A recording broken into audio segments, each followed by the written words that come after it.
ಬಿಸಿಯೂಟ ನೌಕರರ ಬಾಕಿ ವೇತನವನ್ನು ಕೂಡಲೇ ಸರ್ಕಾರ ಬಿಡುಗಡೆ ಮಾಡುವಂತೆ ಒತ್ತಾಯಿಸಿ ಹಾಸನದ ಜಿಲ್ಲಾ ಪಂಚಾಯಿತಿ ಕಚೇರಿಯ ಎದುರು ಸಿಐಟಿಯು ವತಿಯಿಂದ ಪ್ರತಿಭಟನೆ ನಡೆಸಿದರು. ಹಾಸನ ಜಿಲ್ಲೆಯಲ್ಲಿ 4,000ಕ್ಕೂ ಹೆಚ್ಚು ಬಿಸಿಯೂಟ ನೌಕರರು ಮಧ್ಯಾಹ್ನ ಬಿಸಿಯೂಟ ಯೋಜನೆಯಲ್ಲಿ ಕೆಲಸವನ್ನು ನಿರ್ವಹಿಸುತ್ತಿದ್ದಾರೆ. ಸರ್ಕಾರ ಮತ್ತು ಶಿಕ್ಷಣ ಇಲಾಖೆ ಬಿಸಿಯೂಟ ನೌಕರರಿಗೆ ಆಗಸ್ಟ್ ಮತ್ತು ಸೆಪ್ಟೆಂಬರ್ ತಿಂಗಳಲ್ಲಿ ಕೆಲಸವನ್ನು ಮಾಡಿಸಿಕೊಂಡು ಕೊಡಬೇಕಾದ ಬಾಕಿ ವೇತನವನ್ನು ಸಕಾಲಕ್ಕೆ ಕೊಡದೇ ಇರುವುದರಿಂದ ಅತ್ಯಲ್ಪ ಕಡಿಮೆ ವೇತನಕ್ಕೆ ದುಡಿಯುತ್ತಿರುವ ಮಹಿಳಾ ಕಾರ್ಮಿಕರು ಅತ್ಯಂತ ಕಷ್ಟದಿಂದ ಬದುಕನ್ನು ನಿರ್ವಹಣೆ ಮಾಡುವ ಪರಿಸ್ಥಿತಿ ನಿರ್ಮಾಣವಾಗಿದೆ ಎಂದು ಪ್ರತಿಭಟನಾಕಾರರು ಬೇಸರವನ್ನು ವ್ಯಕ್ತಪಡಿಸಿದರು. ಬೆಂಕಿಯಲ್ಲಿ ದಿನಕ್ಕೆ 4 ಗಂಟೆಯಿಂದ 6 ಗಂಟೆವರೆಗೂ ಕೆಲಸವನ್ನು ಮಾಡ್ತಾ ಇದ್ದಾರೆ.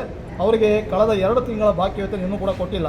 ಯಾಕೆಂತಂದರೆ ಅವರಿಗೆ ಕೊಡ್ತಾ ವೇತನ ಕೂಡ ಕಡಿಮೆ, 4,600ರಿಂದ 4,700 ರೂಪಾಯಿ ಕೊಡ್ತಾರೆ. ಆ ಕೊಡ್ತಕ್ಕಂಥ ಅತ್ಯಲ್ಪ ವೇತನ ಕೂಡ ಕಾಲಕ್ಕೆ ಕೊಡ್ತಾ ಇಲ್ಲ. ನಾವೇನು ಒತ್ತಾಯ ಮಾಡ್ತಾ ಇದ್ದರೆ ಪ್ರತಿ ತಿಂಗಳ ಮೊದಲನೇ ವಾರದಲ್ಲಿ 5ನೇ ತಾರೀಕಿನವರೆಗೆ ಅವರಿಗೆ ಸಂಬಳವನ್ನು ಹಾಕಬೇಕು. ಬಿಸಿ ಊಟವನ್ನು ಯಾವುದೇ ಸ್ವರೂಪದ ಖಾಸಗೀಕರಣವನ್ನು ಮಾಡಬಾರ್ದು. ಮತ್ತು ಈ ಸೇವೆ ಕಾಯಂ ಆಗೋರಿಗೆ ಕೂಡ ಬಿಸಿ ಊಟ ನೌಕರಿಗೆ 26,000 ಕನಿಷ್ಠ ವೇತನವನ್ನು ಕೊಡಬೇಕು ಅಂತ ಒತ್ತಾಯವನ್ನು ಮಾಡ್ತಾ ಇದ್ದೀವಿ. ಈ ಹಿಂದಿನಂತೆ STMC ಖಾತೆಯನ್ನು ಬದಲಾವಣೆ ಮಾಡಬೇಕು. ಮತ್ತು ಹಾಜರಾತಿ ಆಧಾರದಲ್ಲಿ ಏನು ಬಿಸಿ ಊಟವನ್ನು ನೌಕರನ್ನು ತೆಗೆದುಹಾಕ್ತಾ ಇದ್ದಾರೆ ಅದನ್ನು ಸರ್ಕಾರ ನಿಲ್ಲಿಸಬೇಕು. ಮತ್ತು 18 ಮಕ್ಕಳಿಗೆ ಒಬ್ಬರಿಗೆ ಕಡ್ಡಾಯವಾಗಿ ಅಡುಗೆಯವರು ಶಾಲೆಗಳಲ್ಲಿ ಇರಬೇಕು. ಮತ್ತು ಉದ್ಯೋಗ ಖಾತ್ರಿ ಯೋಜನೆಯಲ್ಲಿ ಏನು ಇವರು ಶಾಲೆಗಳಲ್ಲಿ ಕೈತೋಟಗಳನ್ನೆಲ್ಲ ನಿರ್ವಹಣೆ ಮಾಡ್ತಾ ಇದ್ದಾರೆ, ಆ ಕೂಲಿಯನ್ನು ಕೂಡ ಇವರಿಗೆ ನಾವು ಕೊಡಬೇಕು ಅಂತ ಕೂಡ ಒತ್ತಾಯವನ್ನು ಮಾಡ್ತಾ ಇದ್ದೇವೆ. ಮತ್ತು ನೌಕರ ಮೇಲೆ ಆಗ್ತಾ ಇರ್ತಕ್ಕಂಥ ಶಾಲೆಗಳಲ್ಲಿ ದಬ್ಬಾಳಿಕೆ ದೌರ್ಜನ್ಯವನ್ನು ತಡೆಗಟ್ಟಬೇಕು ಅಂತ ಕೂಡ ನಾವು ಒತ್ತಾಯವನ್ನು ಮಾಡ್ತಾ ಇದ್ದೀವಿ.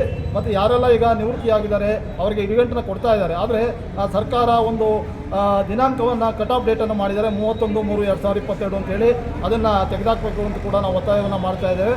ಮತ್ತು ಬಿಸಿಯೂಟ ನೌಕರಿಗೆ ಖಾತ್ರಿಯಾದಂಥ LIC ಆದಂಥ ಪೆನ್ಷನ್ ವ್ಯವಸ್ಥೆಯನ್ನು ಕೊಡಬೇಕು ಅಂತ ಕೂಡ ಒತ್ತಾಯವನ್ನು ಮಾಡ್ತಾ ಇದ್ದೀವಿ. ಈಗ ಬಾಕಿ ವೇತನ ಏನಿದೆ ಅದನ್ನು ಸರ್ಕಾರ ಮತ್ತು ಇಲಾಖೆ ಕೂಡಲೇ ಬಿಡುಗಡೆ ಮಾಡಬೇಕು. ಇಲ್ಲದೆ ಹೋದರೆ ನಾವು ಮುಂದಿನ ದಿನಗಳಲ್ಲಿ ಉಗ್ರವಾದ ಹೋರಾಟವನ್ನು ನಡೆಸಬೇಕಾಗುತ್ತೆ ಅಂತೇಳಿ ಈ ಮೂಲಕ ನಾವು ಸರ್ಕಾರಕ್ಕೆ ಎಚ್ಚರಿಕೆಯನ್ನು ಕೊಡ್ತಾ ಇದ್ದೇವೆ. ನನ್ನ ಹೆಸರು ಅರವಿಂದ್ ಅಂತೇಳಿ, ಕರ್ನಾಟಕ ರಾಜ್ಯ ಅಕ್ಷರಾಸ್ಯತಾ ನೌಕರ ಸಂಘದ ಜಿಲ್ಲಾ ಪ್ರಧಾನ ಕಾರ್ಯದರ್ಶಿ.